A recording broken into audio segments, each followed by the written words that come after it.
నామములో మీ అందరికీ నా హృదయపూర్వక వందనాలు, శుభములు తెలియజేస్తున్నాను. ప్రియమైన దేవుని బిడ్డలారా, మీరందరూ బాగున్నారు కదా? అయితే ఈరోజు దేవుని యొక్క వాగ్దానాన్ని మనం జ్ఞాపకం చేసుకుందాం. మార్కు సువార్త 2వ అధ్యాయం 12వ వచనం మధ్య భాగంలో చదువుతున్నాను, దయచేసి వినండి.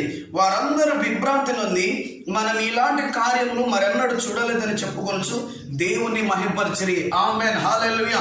యేసు క్రీస్తు ప్రభు వచ్చి పక్షవాయువు గల రోగిని స్వస్థపరిచిన ఆ యొక్క ఘటాన్ని, ఆ పరిస్థితిని ప్రియమైన దేవుని బిడ్డలారా, అక్కడున్న ప్రజలందరూ చూసి విభ్రాంతి నొందినట, షాక్ అయిపోయారంట ప్రియమైన దేవుని బిడ్డలారా. ఆమేన్, హల్లెలూయా. ఆయన బాగుపడు, ఆయన లేవడు, ఆయన మంచం మీద ఉంటాడు అని అనుకున్న జనాలే ఆయన లేవనెత్తడం బట్టి విభ్రాంతి పొందినారు. ఆమేన్, హల్లెలూయా.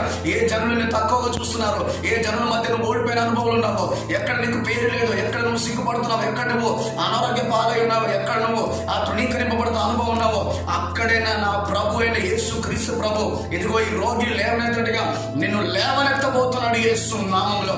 ధైర్యం తెచ్చుకో ప్రియమైన సహోదరి సహోదరుడా. ఈ వాగ్దానం ఇదిగో నీతోనే దేవుడు మాట్లాడుతున్నాడు. ఈ వాగ్దానం స్వతంత్రించుకో, ఈ మాటను స్వతంత్రించుకో. చుట్టుప్రక్కల ఉన్న జనాలు నిన్ను చూసి నీ దేవుడు యేసు క్రీస్తు ప్రభు నీ జీవితంలో చేసిన కార్యాన్ని బట్టి దేవుణ్ణి మహిమపరచబోతున్నారు. ఆమేన్, హల్లెలూయా. సహోదరి సహోదరుడా, భయపడకు, నిరుత్సాహపడకు. సాక్ష్యం కోల్పోయిన అనుభవంలోమేమో, నేను లేవనేమో, నేను నా పని అయిపోయింది అంటావేమో, భయపడకు. దేవుడిని లేవనెత్తబోతున్నాడు యేసు నామములో. కాబట్టి ధైర్యం తెచ్చుకో.